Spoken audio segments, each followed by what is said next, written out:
नमस्ते दोस्तों, मैं हर्षल खैरनार और बैंकिंग प्रिपरेशन के ऑफिशियल यूट्यूब चैनल पे आप सभी का स्वागत करता हूँ। तो अगर चैनल पे आप नए हैं तो चैनल को कमेंट, लाइक, शेयर और सब्सक्राइब करना ना भूलें और साथ ही साथ बेल आइकन भी प्रेस कर दीजिए। हम जानते हैं कि आपकी और मेरी आज पहली मुलाकात है, तो क्यों ना इस मुलाकात को यादगार बनाया जाए। तो आज हम बैंकिंग से रिलेटेड क्वांटिटेटिव एप्टीट्यूड, जो हमारा बहुत इंपॉर्टेंट सेक्शन होता है बैंकिंग प्रिपरेशन में, तो उसमें जो सिंपल इंटरेस्ट और कंपाउंड इंटरेस्ट का टॉपिक है उस पर एक बेसिक जानकारी सीखने की कोशिश करेंगे। तो ज्यादा समय न गवाते हुए शुरू करते हैं आज के टॉपिक को, सिंपल इंटरेस्ट और कंपाउंड इंटरेस्ट। तो सिंपल इंटरेस्ट मतलब समझो आपके पास 100 रुपए है और आपने किसी बैंक में इन्वेस्ट किए 100 रुपए, और उस 100 रुपए पे उस 100 रुपए को कुछ सालों के लिए आपने बैंक में रखे, जमा किए, और उन सालों के बाद आप उस पर कुछ ब्याज पाना चाहते हो, इंटरेस्ट पाना चाहते हो। तो जिस रेट से आप वो डिसाइड करोगे बैंक के साथ, तो उसको रेट ऑफ इंटरेस्ट कहा जाता है। और जितने समय के लिए आप वो पैसे जहां लगाओगे बैंक की स्कीम में इन्वेस्ट करोगे, तो उसको टाइम पीरियड कहा जाएगा।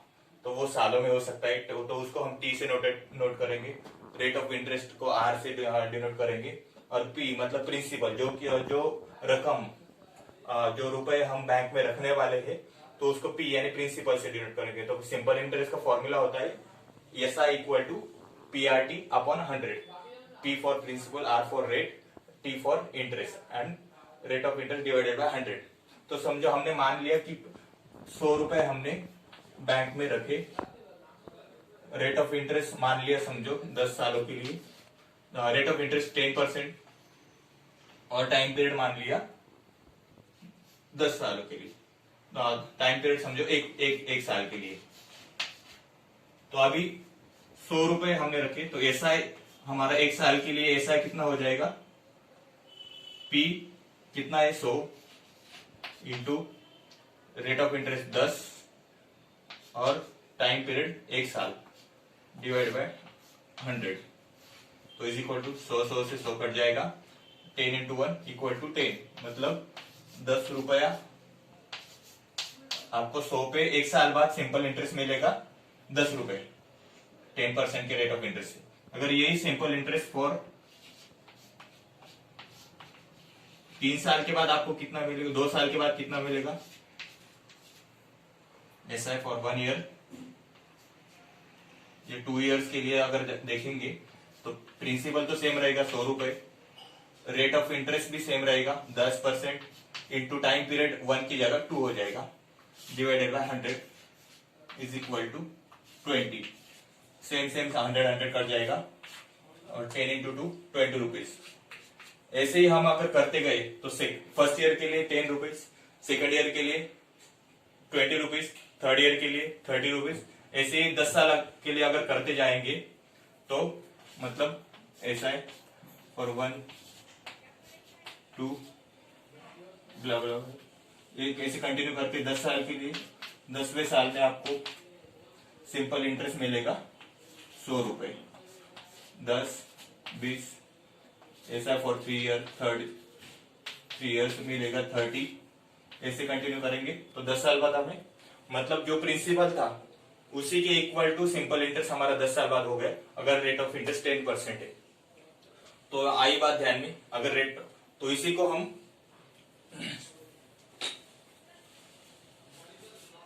तो ये हम रिमूव कर रहा हूं, स्क्रीनशॉट लेना तो ले लीजिए फॉर टाइम ना। यहां पे अब हम कर देते हैं रेट ऑफ इंटरेस्ट 20%, और टाइम पीरियड हो गया 1, तो एक साल बाद कितने मिलेंगे 100 रुपए पे, SI for 1 year is equal to 100 P principal into rate of interest 20 into 1 divide by 100 equal to 20 रुपए। तो SI फॉर 2 इयर्स कितना होगा,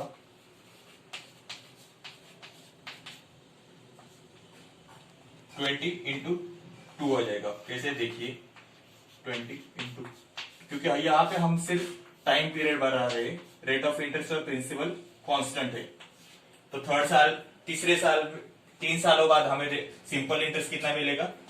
20, 20, 30। मतलब आपको कहा जाए यहां पे अब हम simple interest, rate of interest हम कर देते हैं 25%। तो यहाँ पे 1 साल का सिंपल इंटरेस्ट कितना हो जाएगा? 25 रुपए। कैसे? वही फॉर्मूला में आप जब रखेंगे, मतलब 4 सालों बाद आपको जितना प्रिंसिपल है उसी के इक्वल टू प्रिंसिपल हो रहा है। ये तो हो गए हमारे बेसिक्स। अभी मैंने अगर कहा आपको कि कोई सम है x amount of rupees, interest rate हमें R% से समझो 4 गुना हो रही है, कितने सालों में? 3 सालों में। 3 सालों में अगर 4 गुना हो रही है तो सिंपल इंटरेस्ट कितना हो रहा है? अगर मैंने पास समझो 100 रुपए रखे, टाइम पीरियड 4 गुना हो रहे, इक्वल टू, और ये अमाउंट बिकॉज 4 टाइम्स, तो ये कितने सालों में हो रहा है? समझो n equal to t equal to 10 साल में हो रहा है, और ये कितना है? ऐसा इक्वल टू 300। मैंने कह दिया कि मुझे यही प्रिंसिपल और कितने सालों में बिकम्स 9 टाइम्स इटसेल्फ, मतलब 9 टाइम्स बढ़ेगा प्रिंसिपल से। 100 से 1000 बनाना है, मतलब कितने से बढ़ा, कितने की बढ़त हुई? 1000 माइनस 100, मतलब 900 की बढ़त हुई, कितने पे? 100 पे। और कितने सालों में? या सिंपल इंटरेस्ट 300 से 900 हो रहा है, मतलब 3 गुना हो रहा है, तो टाइम पीरियड भी 3 गुना हो जाएगा, मतलब t इक्वल टू आ जाएगा आपका 30 सालों बाद आपको 9 टाइम्स हो जाएगा प्रिंसिपल। ये तो हो रहा बेसिक जानकारी सिंपल इंटरेस्ट के बारे में। अभी हम जानने की कोशिश करेंगे कि कंपाउंड इंटरेस्ट और सिंपल इंटरेस्ट में डिफरेंस क्या है। अब हमने यहाँ पे देखा कि रेट ऑफ इंटरेस्ट फिक्स है, तो हर साल बाद हमें उतना ही अमाउंट का ये मिलता जाएगा। मतलब अब अगर आपने 100 रुपए रखे,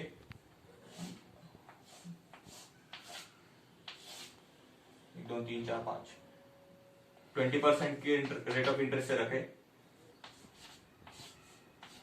तो हर साल में आपको मिलेगी 20, 20, 20, 20 और 20, मतलब कुल मिला के हो जाएगा आपको 100 रुपए आपका इंटरेस्ट इंटरेस्ट मिलेगा 5 सालों बाद।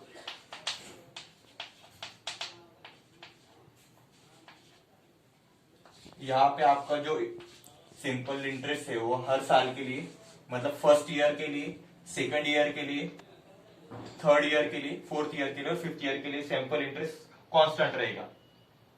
अभी कंपाउंड इंटरेस्ट में क्या होता है, देखिए कंपाउंड इंटरेस्ट में आपने अगर 100 रुपए लगाए, 10% या फिर 20% ले लीजिए रेट ऑफ इंटरेस्ट से, तो 1 साल बाद आपको कितने मिलेंगे? 120। 2 साल बाद कितना होगा? इस पे भी 20% की अगर आपको इंटरेस्ट चाहिए, तो 120 के 20% कितना होता है? 24। तो 24 की बढ़त होगी, तो मतलब 144 हो जाएगा। तो इनका डिफरेंस कितना है? 44 रुपीज आपको 100 रुपए पे मिल रहे हैं। और यहाँ पे 2 साल बाद आपको कितना मिल रहे थे? ऐसा फॉर 2 इयर्स कितना था? 2 इयर्स कितना था? 20 + 20 इक्वल टू 40। और यहाँ पे आपको कितने मिल रहे? CI फॉर 2 इयर्स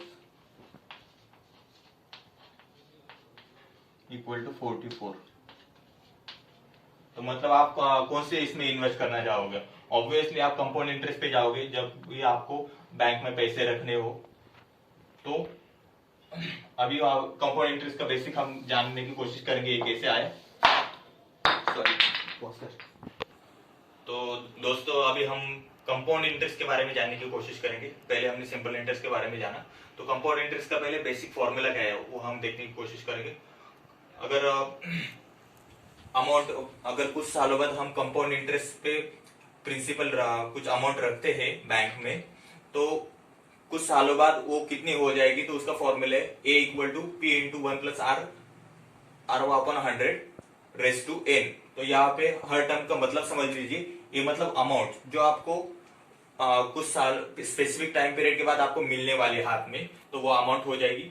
ये मतलब प्रिंसिपल जो रकम आप रखने जा रहे हो बैंक में, तो मान लीजिए आपने 100 रुपए रख दिए, 100 रुपए रखे,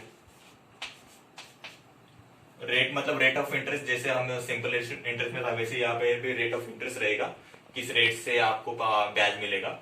और यन यहाँ पे नंबर ऑफ इंटरवल्स, यहाँ पे नंबर ऑफ ईयर्स मैंने जानबूझ के नहीं लिखा, क्योंकि नंबर ऑफ टाइम इंटरवल्स मतलब यहाँ पे कंपाउंडेड एनुअली या फिर बाय एनुअली, क्वार्टरली, ऐसा भी हो सकता है। तो इसलिए नंबर ऑफ इंटरवल्स कितने हो रहे हैं, साल में है, तो अगर 2 साल के लिए निकलना है तो 2 साल मतलब 2 टाइम इंटरवल हो जाएंगे कंपाउंडेड, अगर एनुअली है तो। अगर 6 महीनों बाद कंपाउंड अगर मेजर किया जा रहा है कंपाउंड इंटरेस्ट, तो टाइम इंटरवल 2 साल में कितने बार होगा, 2 बार आपका मेजर किया जाएगा, कैलकुलेट किया जाएगा। तो कंपाउंड इंटरेस्ट जब कैलकुलेट करेंगे मतलब अमाउंट माइनस प्रिंसिपल, जो रकम आपके हाथ में आएगी उसमें से जितने आपने लागत लगाई थी, तो ए माइनस पी, मतलब इसका फॉर्मूला क्या आपने यहां से देखा, P into one plus R upon 100 raise to n minus P. तो इसको एग्जाम्पल के थ्रू समझने की कोशिश करेंगे। समझ लीजिए आपने 100 रुपए बैंक में रखे, रेट ऑफ इंटरेस्ट मैंने रखा सेम वैसे ही 10%, और टाइम पीरियड हमने रखा 2 साल। 2 साल शुरू में 1 साल लगते हैं, 1 ईयर। तो 1 साल बाद कंपाउंड इंटरेस्ट कितना हो जाएगा, अमाउंट कितना बनेगा, देखिए ए इक्वल टू पी कितना है 100, 1 प्लस आर क्या है 10% बाय 100, एन की वैल्यू क्या है 1 year is equal to 100 into 100 plus ये कितना हो जाएगा 1/10 हो जाएगा, 10 प्लस 1 11/10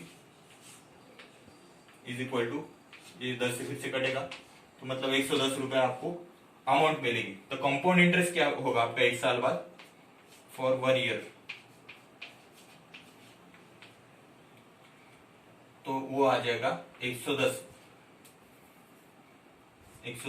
माइनस प्रिंसिपल, वो हो गया आपके 10 रुपए। और यही अगर हम सिंपल इंटरेस्ट से करने की कोशिश करेंगे, S I equal to P 100 है, रेट ऑफ इंटरेस्ट सेम रखा है 10%, टी टाइम पीरियड 1, और तो ऐसा कितना होगा आपका 1 साल के लिए 100 से 100 कट जाएगा, 10 गुना 10 इंटू 1 10 रुपीज। तो मतलब आपने देखा कि कंपाउंड इंटरेस्ट फॉर 1 ईयर और compound simple interest for 1 year same amount के लिए सेम रेट ऑफ इंटरेस्ट से सेम रहता है, लेकिन एक दूसरे साल में क्या फर्क पड़ता है वो अब हम जानने की कोशिश करेंगे। हमने वैसे ही रखा यहां, बस एक की जगह 2 साल बाद हमें कितना मिलेगा 2 इयर्स, प्रिंसिपल सेम। तो C I equal to P कितना है 100 इंटू 1 प्लस आर क्या है 10% मतलब 1/10, रेंट एन की वैल्यू क्या है, यहाँ पे बस हमने इंटरवल्स बढ़ा दिए 2 साल माइनस 100, प्रिंसिपल माइनस करेंगे तो 100 इंटू 11/10, 11/10 का स्क्वायर क्या होता है 121/100 माइनस 100, तो 100 से 100 कट जाएगा, equal to 121 minus 100 is equal to 21। तो यहां पे आपने देखा सी आई फॉर 2 इयर्स कितना हो गया आपका 21 रुपये। और यहाँ पे सिंपल इंटरेस्ट में यही बात अब जब हम जानने की कोशिश करेंगे 1 साल के लिए कितना है 10 रुपए, तो यस है फॉर 2 इयर्स कितना होगा 10 इंटू 2 इक्वल टू 20 रुपए। तो देखा आपने, जब भी हम इन्वेस्ट करना चाहेंगे तो सिंपल इंटरेस्ट में नहीं बल्कि कंपाउंड इंटरेस्ट पे हम पैसे लगाना चाहेंगे ना, मुनाफा जहां ज्यादा हो वहीं पे भी तो हम इन्वेस्ट करेंगे। तो इसको बेसिक से अगर करने की हम कोशिश करेंगे,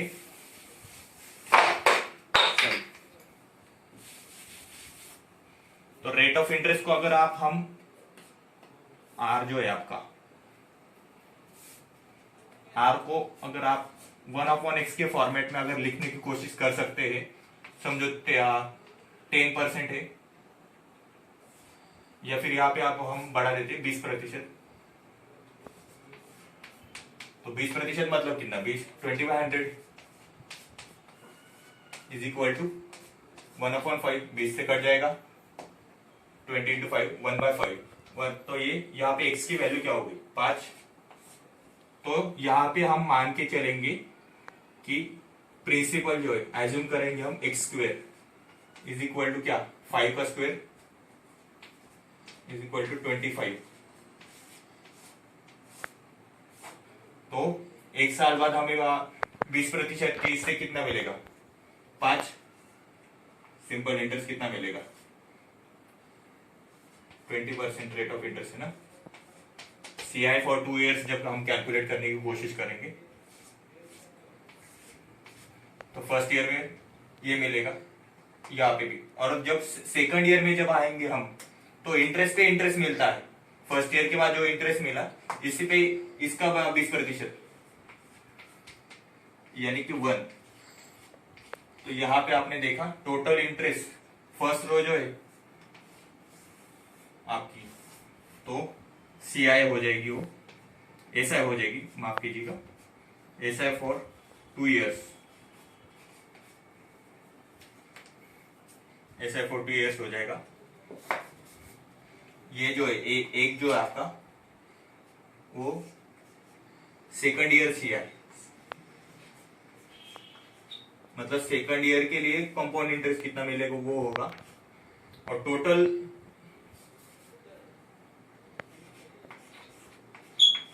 कंपाउंड इंटरेस्ट कितना हो जाएगा, ये सब की सम, यानी CI for 2 years equal to 5 × 2 + 1 is equal to 11 रुपए। ये क्या है, ये क्या किया हमने, ये सब की सम यानी SI for 2 years plus interest पे इंटरेस्ट जो मिला था सेकंड ईयर CI। तो यहाँ पे ध्यान रखिएगा, सेकंड ईयर CI और total compound interest for 2 years, इसमें डिफरेंस। ये वर्डिंग आप जब भी प्रॉब्लम सॉल्व करोगे ध्यान में रखा कीजिए। मतलब आपने 25 रुपए अगर लगाए तो एक साल बाद आपको मिलेगी 5 रुपए 20% रेट ऑफ इंटरेस्ट के हिसाब से। 2 सालों बाद सेकंड ईयर में आपको सिंपल इंटरेस्ट के हिसाब से फिर से 5 रुपए मिलेगी। और कंपाउंड इंटरेस्ट पे इंटरेस्ट यानी इसका 20%, 5 का 20% 1, तो टोटल CI हो गया आपका 11 रुपए 25 पे। लेकिन यहाँ पे हमने प्रिंसिपल क्या माना था, अगर प्रिंसिपल की वैल्यू 100 दी और हमारे हिसाब से तो 25 है, मतलब ये कितना है, 4 गुना। तो आपको अगर ये आपको पूछा जाए तो 100 रुपए पे आपको कंपाउंड इंटरेस्ट कितना मिलेगा 20% के हिसाब से, तो इसको भी 4 गुना कर दो, यानी 44 रुपए आ गया, जो हमने पिछले एग्जाम्पल में किया था। तो ये था बेसिक जानकारी का सिंपल इंटरेस्ट और कंपाउंड इंटरेस्ट के बारे में। तो इसको सिंपल फॉर्मूले के इसमें अगर लिखने की कोशिश करेंगे तो नोट डाउन कर लीजिएगा।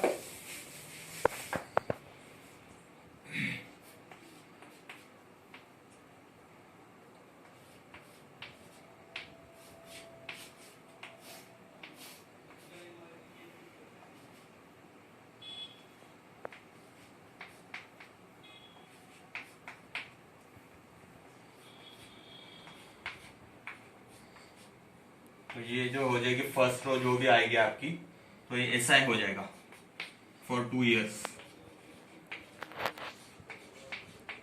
और ये हो जाएगा second year CI।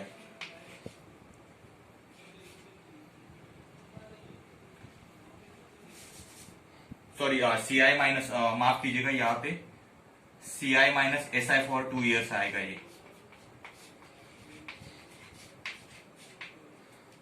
CI minus SI for 2 years आएगा, और टोटल CI हो जाएगा आपका सबकी सम,